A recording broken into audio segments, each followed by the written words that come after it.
la idea también es, a través de Filipenses, de animar a la iglesia, animarme a mí también, y la carta a los Filipenses es, entre otras razones, una carta de mucho ánimo. De hecho, yo le puse como título Ánimo para el Evangelio.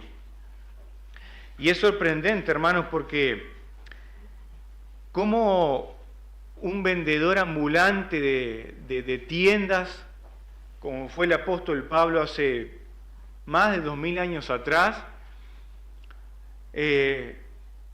movió mucho el orden público en los lugares donde él se movía. Es interesante de que cuando él tuvo su ministerio, había un emperador romano llamado Nerón. Y dice que Nerón fue un escritor que escribió muchos libros, pero creo que ni ustedes ni yo conocemos nada de los escritos de Nerón. Pero sí tenemos millones de copias de la carta de los Filipenses que ustedes y muchos hermanos conocemos. Llegamos a conocer, por la gracia de Dios, la carta a los Filipenses. Hasta creo que algunos de nosotros o de ustedes han puesto a sus hijos el nombre de Pablo, o tienen el nombre de Pablo porque, bueno, sus padres eligieron poner ese nombre de este gran apóstol. Y sin duda que si Pablo se enteraría de todo este éxito que ha tenido sus cartas, bueno, estaría un poco incómodo, pero creo que él nunca dudó de que el mensaje del Evangelio se extendería a tantos lugares a pesar de miles de obstáculos. Ninguno de nosotros entonces podría imaginarnos del progreso que ha tenido el Evangelio en todos millones de estos miles de años a través de la palabra. Y tal vez hoy en día los filipenses de aquella época y el apóstol Pablo hoy, pensando en una iglesia como esta, por ejemplo, donde vivimos en un país con democracia, pudiera entender cómo una carta, como la carta de los filipenses escrita desde la prisión, pudiera llegar a tener tanto éxito o tanta repercusión, y entender que Dios fue el que hizo que el Evangelio llegara a tantos lugares, a pesar de la persecución que sufrieron también los filipenses. Así que les invito a ir a la lectura de la palabra de Dios que hoy nos corresponde, en Filipenses capítulo 1, del verso 12 al 18 vamos a leer. Dice así: quiero que sepáis, hermanos, que las cosas que me han sucedido han redundado más bien para el progreso del Evangelio, de tal manera que mis prisiones se han hecho patentes en Cristo en todo el pretorio y a todos los demás. Y la mayoría de los hermanos, cobrando ánimo en el Señor con mis prisiones, se atreven mucho más a hablar la palabra sin temor. Algunos, a la verdad, predican a Cristo por envidia y contienda, pero otros de buena voluntad. Los unos anuncian a Cristo por contención, no sinceramente, pensando añadir aflicción a mis prisiones. Pero los otros por amor, sabiendo que estoy puesto para la defensa del Evangelio. ¿Qué pues? Que no obstante, de todas maneras, o por pretexto o por verdad, Cristo es anunciado, y en esto me gozo y me gozaré aún. Tengamos una palabra de oración. Padre nuestro que estás en los cielos, gracias por este tiempo de tener aquí con los hermanos, este tiempo de meditación en la palabra. Quieras tú preparar nuestro corazón, quieras tú estar obrando en nuestro corazón para recibir la palabra y ponerla en práctica, y tratar con esta porción de la Escritura, de cómo Pablo anima al pueblo de Dios a llevar adelante la palabra, a llevar adelante el Evangelio a pesar de las circunstancias difíciles que podamos tener. Te pedimos, Padre, que te glorifiques en medio nuestro y te lo pedimos en el nombre de Cristo Jesús. Amén. Bien, si miramos un poquito brevemente o irme echando la situación de los filipenses, de la iglesia de Filipos, quiero que vayamos al libro de Hechos, capítulo 28, para conocer en qué lugar o en qué momento estaba Pablo escribiendo esta carta. Hechos, capítulo 28, a partir del versículo 16, dice así: cuando llegamos a Roma, el centurión entregó los presos al prefecto militar, pero a Pablo se le permitió vivir aparte con un soldado que le custodiase. Aconteció que 3 días después, Pablo convocó a los principales de los judíos, a los cuales, luego que estuvieron reunidos, le dijo: yo, varones hermanos, no habiendo hecho nada contra el pueblo ni contra las costumbres de nuestros padres, he sido entregado preso desde Jerusalén en manos de los romanos, los cuales, habiéndome examinado, me querían soltar, pero por no haber en mí ninguna causa de muerte. Pero oponiéndose los judíos, me vi obligado a apelar a César, no porque tenga de qué acusar a mi nación. Así que por esta causa os he llamado para veros y hablaros, porque por la esperanza de Israel estoy sujeto con esta cadena. Entonces ellos le dijeron: nosotros ni hemos recibido de Judea cartas acerca de ti, ni ha venido alguno de los hermanos que haya denunciado o hablado algún mal de ti, pero querríamos oír de ti lo que piensas, porque de esta secta nos es notorio que en todas partes se habla contra ella. Así que vemos aquí al apóstol Pablo preso en una circunstancia allí después. El lugar pensamos que es Roma, pero lo importante es que él estaba en esta situación preso y le escribe a los filipenses. Y comienza diciendo: quiero que sepáis. Y es interesante porque en los tiempos de Pablo, cuando alguien escribía una carta cuyo propósito era informar a un amigo o un familiar sobre cómo estaba y en la circunstancia en que se hallaba, hacía esta introducción: quiero que sepáis. Vamos a leer un ejemplo de una carta que un joven soldado llamado Zenoas le envió a su madre desde el cuartel militar. Dice así: Zenoas, a su madre y señora Teseus, muchos saludos. Quiero que sepas que la razón por la que no te he escrito en mucho tiempo no es que estoy enfermo, sino que estoy en el campamento, así que no te preocupes por mí. Me entristecí mucho cuando supe que te habían llegado noticias sobre mí. No es cierto que enfermara de forma grave. Culpable del que te ha hecho creer no hace falta que me envíes nada. Mi hermano Dionisio me trajo el regalo y recibí tu carta. O sea que era costumbre comenzar esto, ¿no?, para hacer saber a los familiares o seres queridos de cómo estaba la situación. Así que Pablo le quiere llegar a los filipenses, de los cuales tenía un profundo amor. Tenía una amistad muy grande. Vamos a después desarrollar un poquito más. Pero Pablo le tenía mucho aprecio. Y bueno, le envía entonces esta carta a través de Epafrodito, es hacerle saber la situación que se encuentra. El apóstol Pablo anhela comunicar a los creyentes, de decirle algo de valor e importante para la obra. Y le dice que las cosas que me han sucedido han redundado más bien para el progreso del Evangelio. Pablo les muestra que Dios está obrando en el avance del Evangelio y la fe a través de esta situación, de la situación de prisión. Pablo le da noticias sorprendentes entonces de que la situación que se encuentra, su encarcelamiento y su inminente juicio a través de los romanos, no ha sido un impedimento para que la obra del Evangelio se detenga. Por el contrario, ha sido un ánimo o una oportunidad para avanzar en la prédica del Evangelio. Es como una especie de un beneficio ha sido para el pueblo cristiano, porque le ha dado valor para hablar. Porque Pablo también, si le escribió esta carta a los filipenses, nos imaginamos que los filipenses dirían, bueno, pero ¿cómo estará el apóstol Pablo? ¿En qué situación estará? Nos imaginamos lo que estará pasando el apóstol Pablo.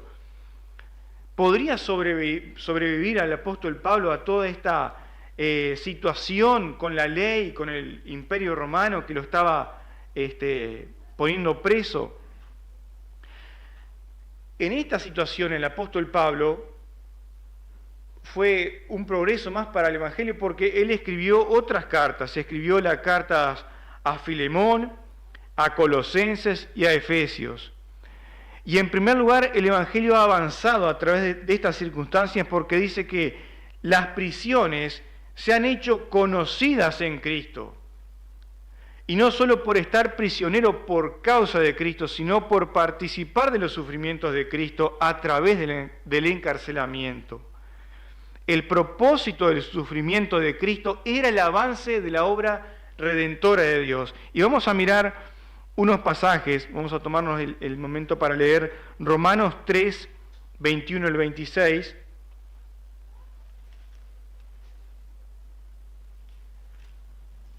Donde nos aclara este punto de cómo Dios también usó el sufrimiento, usó una dificultad para extender su obra. Romanos 3, versículo 21 al 26 dice así: pero ahora, aparte de la ley, se ha manifestado la justicia de Dios, testificada por la ley y por los profetas, la justicia de Dios por medio de la fe en Jesucristo, para todos los que creen en Él, porque no hay diferencia, por cuanto todos pecaron y están destituidos de la gloria de Dios, siendo justificados gratuitamente por su gracia, mediante la redención que es en Cristo Jesús, a quien Dios puso como propiciación por medio de la fe en su sangre, para manifestar su justicia, a causa de haber pasado por alto en su paciencia los pecados pasados, con la mira de manifestar en este tiempo su justicia,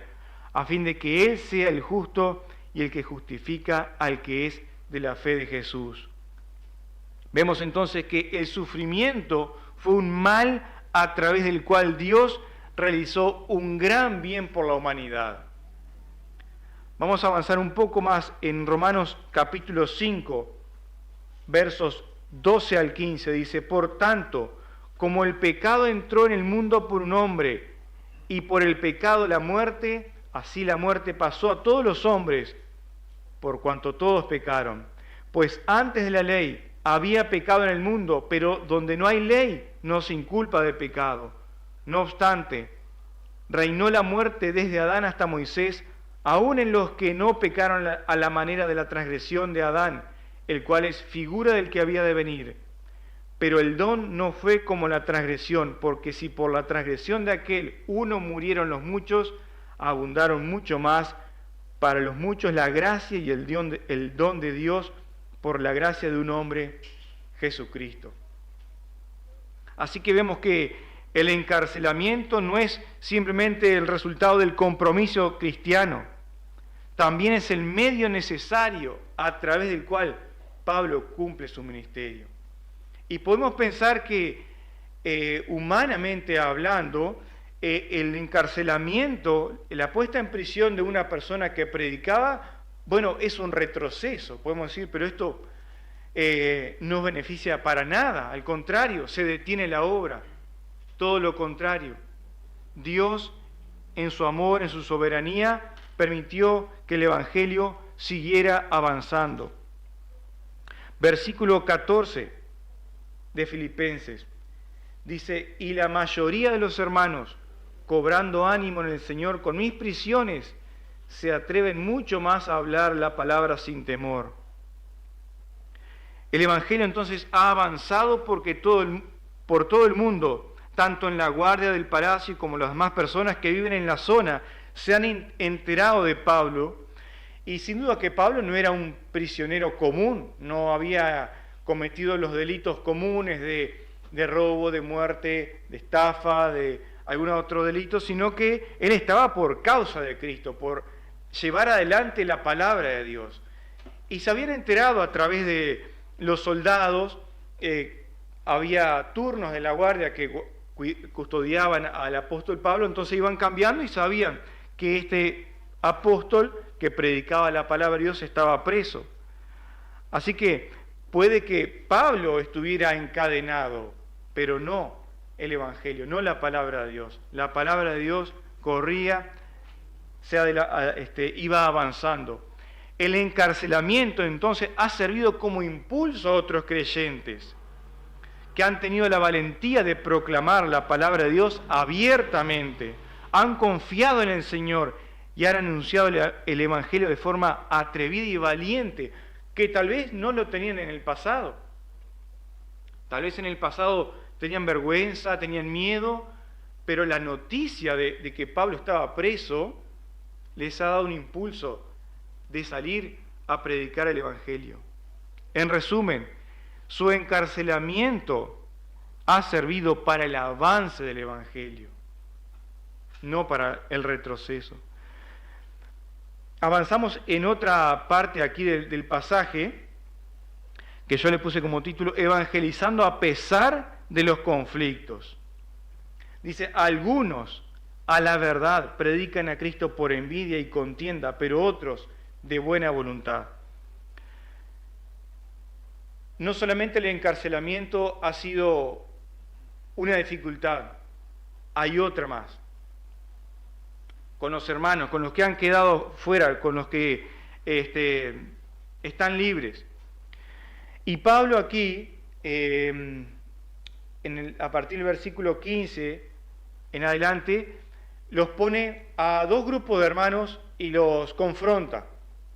Vamos a ir mirando, dice que algunos predican a Cristo por envidia y contienda, pero otros de buena voluntad.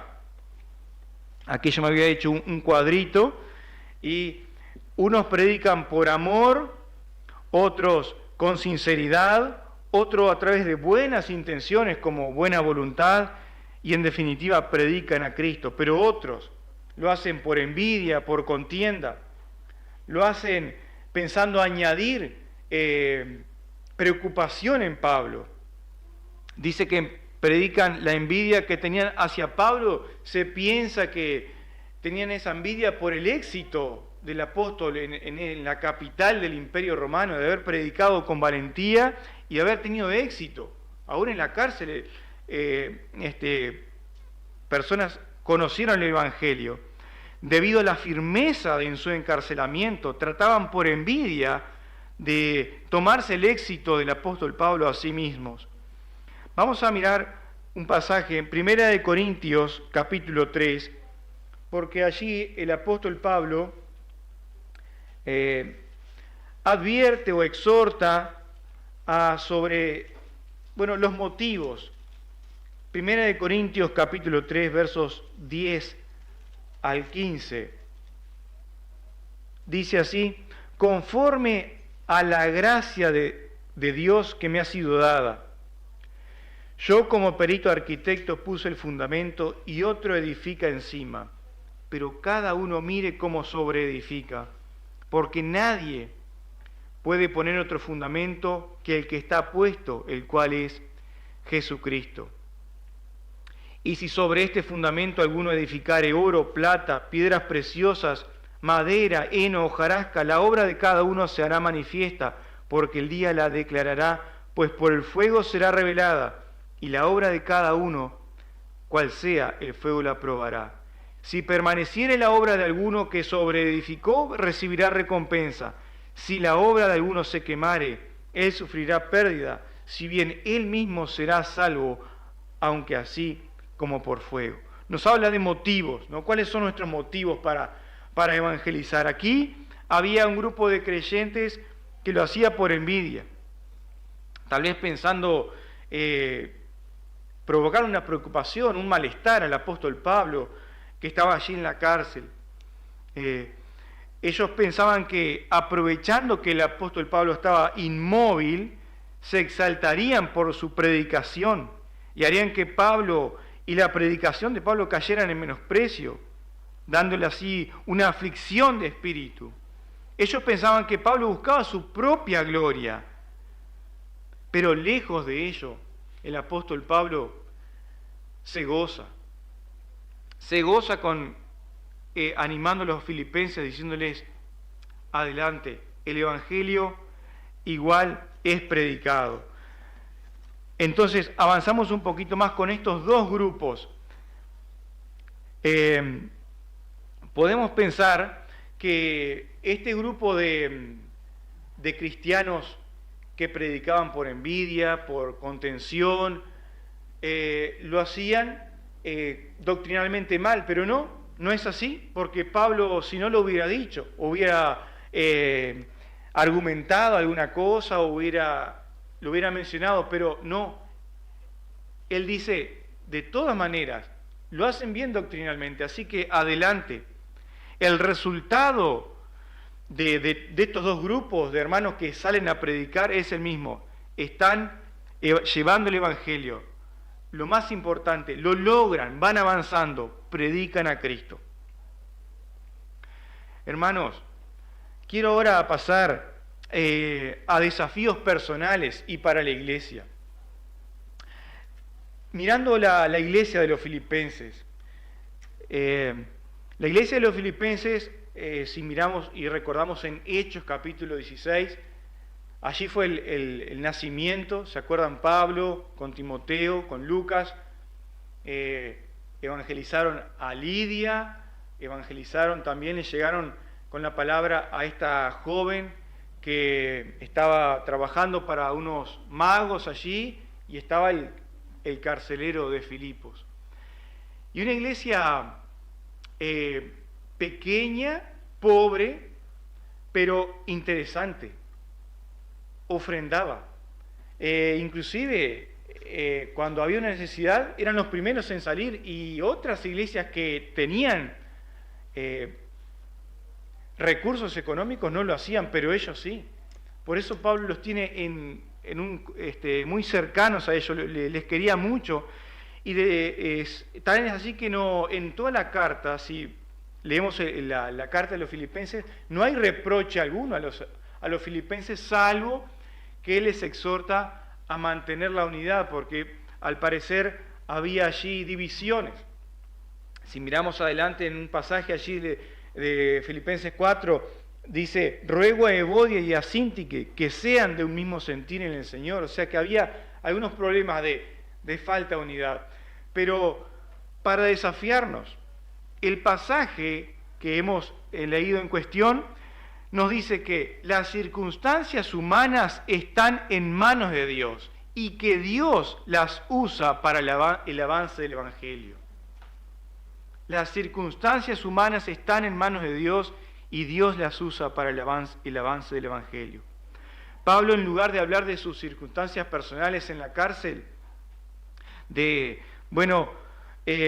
sentirse afligido, él habla del estado del Evangelio. Es interesante, ¿no? Cómo nos anima eso. Tal vez nosotros podemos estar pasando circunstancias difíciles de salud, pero Pablo, en vez de hablar de eso, habla del Evangelio, habla de cómo está la situación, de cómo eso le anima a los demás.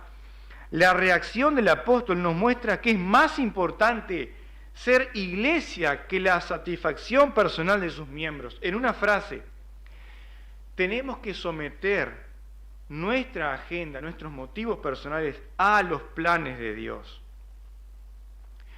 Cuando nos enfrentamos a circunstancias difíciles, incluso situaciones que ponen en peligro nuestras vidas, deberíamos tomar a Pablo como ejemplo y preguntarnos, ¿de qué modo Dios puede obrar a través de estas circunstancias?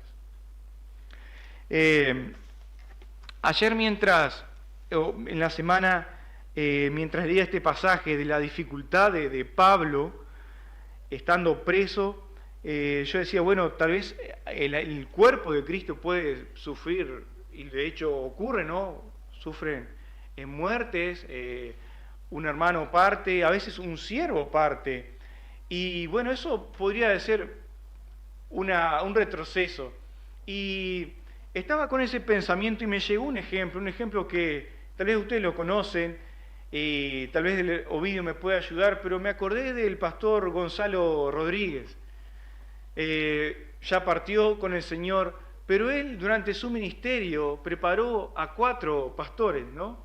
A ver si Rubito Rodríguez, está Richard y Ricardo Winmoller y el hermano, el pastor de Pando, Carlitos Olivera, ¿verdad? Ovidio. 4 pastores preparó que están allí sirviendo. Me imagino el dolor de la iglesia, perder un siervo de Dios, un hombre joven, pero sin embargo, el Evangelio, la obra no se detuvo, siguió adelante. Otra cosa que nos puede detener y que de hecho ocurre en nuestro país, en nuestra sociedad, la indiferencia de la gente hacia Dios. No quieren saber nada, te pueden escuchar, te pueden recibir un folleto, pero nada de eso nos puede hacer detener la obra. Tal vez la iglesia son pocos hermanos, no cuentan con recursos. Pensemos entonces en la iglesia de los filipenses, aún en sus dificultades, eran perseguidos. Ellos eran perseguidos también, pero no dejaron de ofrendar, no dejaron de predicar el Evangelio. Una manera también de contrarrestar la apatía, la indiferencia hacia el mensaje de nuestra salvación es recordar las historias de la palabra de Dios, cómo Dios ha obrado en las historias de la Biblia, cómo ha obrado en nuestras iglesias. Recordar en el pasado tal vez iglesias que han tenido serias dificultades de división, de falta de obreros, cómo el Señor obró y salieron adelante. Hay una frase aquí que dice: Dios no solo obra a pesar de las circunstancias adversas, sino también por medio de ellas. Interesante. Dios no solo obra a pesar de las circunstancias adversas, sino también por medio de ellas. Dios, hermanos, escogió lo débil, lo pequeño, lo insignificante. Vamos a la palabra de Dios para cerrar estos pensamientos en 1 Corintios capítulo 1, de cómo Dios usa medios que tal vez el mundo o nosotros los llamamos insignificantes. 1 Corintios capítulo 1, a partir del verso 18, dice así: porque la palabra de la cruz es locura a los que se pierden, pero a los que se salvan, esto es, a nosotros, es poder de Dios.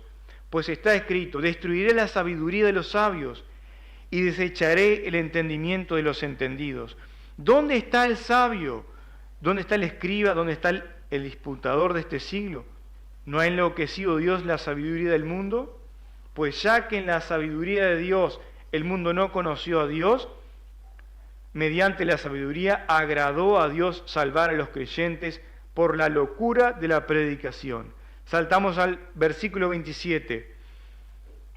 Sino que lo necio del mundo escogió Dios para avergonzar a los sabios, y lo débil del mundo escogió Dios para avergonzar a lo fuerte. Y lo vil del mundo y lo menospreciado escogió Dios, y lo que no es, para deshacer lo que no es. Importante, cómo Dios decidió obrar a través de estos medios.